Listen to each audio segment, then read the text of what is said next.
ทุกคนในวิดีโอนี้เดี๋ยวค่อยซีมาที่เนาะด้วยงบก้อนสุดท้ายของค่อยในพอตตัวนี้เนาะด้วยงบก้อนสุดท้ายของค่อยในพอตนี้เหลือประมาณ100ป่ายนี่แหละทุกคน163เนาะค่อยจะเอาเงินก้อนสุดท้ายนี้เทรดไปเลยเด้อเนาะค่อยจะเทรดไปเลยเนาะก็ถ้าสมมุติชนะค่อยตั้งเป้าว่าต้องชนะให้มันได้3ไม่ติดต่อกันเนาะค่อยจังสิมีกำไรแล้วก็จังสิมีพอตไปปั้นต่อแต่ถ้ามันขาดทุนก็จะขาดทุนอยู่ทั้งเบิดเนาะก็คือ100ไปแต่ที่จริงเนี่ยตอนนี้ค่อยติดลบอยู่ประมาณ99.99เนาะหรือว่า100เหรียญนั่นแหละเนาะแล้วค่อยซีเทรดในรอบนี้ก็เป็นการเทรดที่บ่อยากให้ทุกคนเฮ็ดตามเพราะมันเป็นเงินก้อนสุดท้ายเนาะทำพลาดก็คือหมดเลยแล้วก็พอร์ตอันนี้เป็นพอร์ต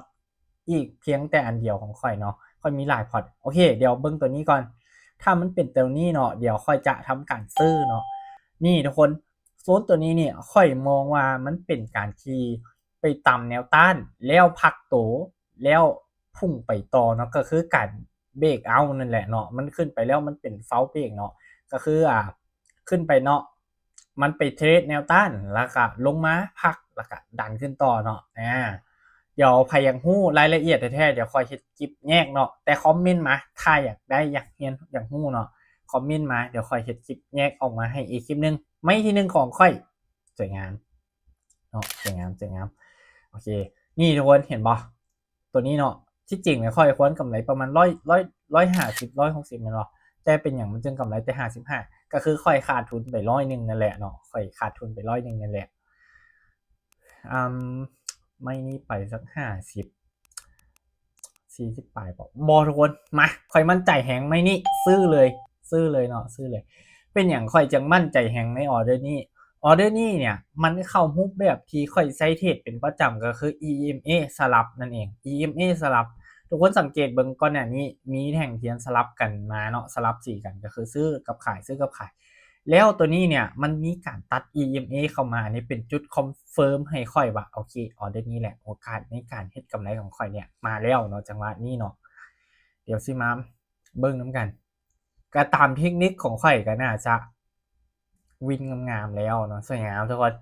โอเคตอนนี้จาก100เฮามาเป็น600เนาะ622กำไรอยู่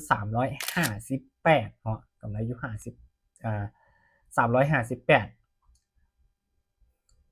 ใจเริ่มวิวนิดนึงด้วยความที่มันเป็นเงินก้อนสุดท้ายนะเนาะทุกคนค่อยขอขึ้นเอาโอเคในเมื่อเขามาถึงคันนี้แล้วกะทำการซื้อเนาะทำการซื้อต่อเลยเบิ่งเนาะมันจะกลับไปเก็บหายเก่าของมันได้บอเนาะจุดทางเทิงนะทุกคนเส้นทางเทิงที่มันย่อใส่ไว้บ่เอาแนวนี้นะงบก้อนสุดท้ายของค่อยทุกคนกาเป็นความเสี่ยงที่โอเคยอมรับได้เนาะแล้วก็เป็นเพียงแต่อีก1พอร์ตของค่อยเท่านั้นบ่แม่นว่าค่อยเอาเงินทั้งชีวิตค่อยมาเทรดอันนี้นี่ห้ามทุกคนเด้อเฮ้ยทุกคน3 2และ1ปิดจบเสมอซ้ำเนาะโอเคกะเสมอกะประมาณนี้แหละพักเลยค่อยสำหรับใครที่ต้องการเปิดบัญชีภายใต้การดูแลของ Diamond ต้องการที่จะเข้ากลุ่มของ Diamond เนาะจะต้องเปิดบัญชีภายใต้การดูแลของทาง Diamond กันเนาะให้ทุกคนเข้ามาที่กล้องวิดีโอหรือว่ากดเพิ่มเติมเนาะในโทรศัพท์ในคอมพิวเตอร์เนี่ยต่างๆให้ที่กันเลยเด้อหลังจากนั้นทุกคนจะเห็นอยู่หน้าจอทางซ้ายมือเนาะทุกคนจะกดเพิ่มเติมก่อนก็ได้เนาะกดเพิ่มเติมนี้ปึ๊บหลังจากนั้นทุกคนจะเห็นเนาะนี่ BX Broker นะทุกคนสามารถติ๊กเข้าไปได้เลยเนาะจิ้มเข้าไปหลังจากนั้นให้ทุกคนป้อนอีเมลอันที่2ก็เป็นรหัสอันที่3ก็เป็นรหัสคือเก่ารหัสนี้ไม่จำเป็นต้องเป็นรหัสอีเมลเด้อทุกคนเป็นรหัสอะไรก็ได้เนาะเขาตั้งขึ้นมาใหม่เลยก็ได้รหัสเนาะเดี๋ยวค่อยป้อนก่อนแล้วก็ซองที่2นี้เขากับป้อนรหัสไปเนาะรหัสตัวใดก็ได้คือค่อยว่าไปก่อนหน้านี้เนาะว่าโอเคเขาตั้งไว้ขึ้นมาก็ได้เนาะ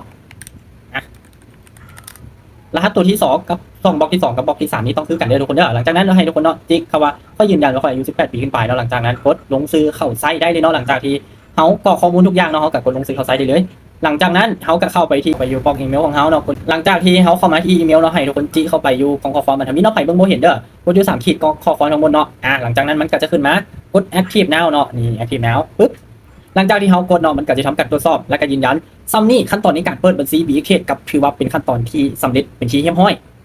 หลังจากนั้นใครที่เปิดบัญชีเนาะสามารถแจ้งซื้อเข้ามาให้หรือว่าแซดมันซ่อมโตก็ได้เนาะแจ้งซื้อแล้วก็สามารถเข้ากลุ่มเรียนรู้กับทาง Diamond Academy ได้เลยเนาะสำหรับวิธีการเปิดบัญชีก็ถือว่าเป็นที่เรียบร้อยเนาะ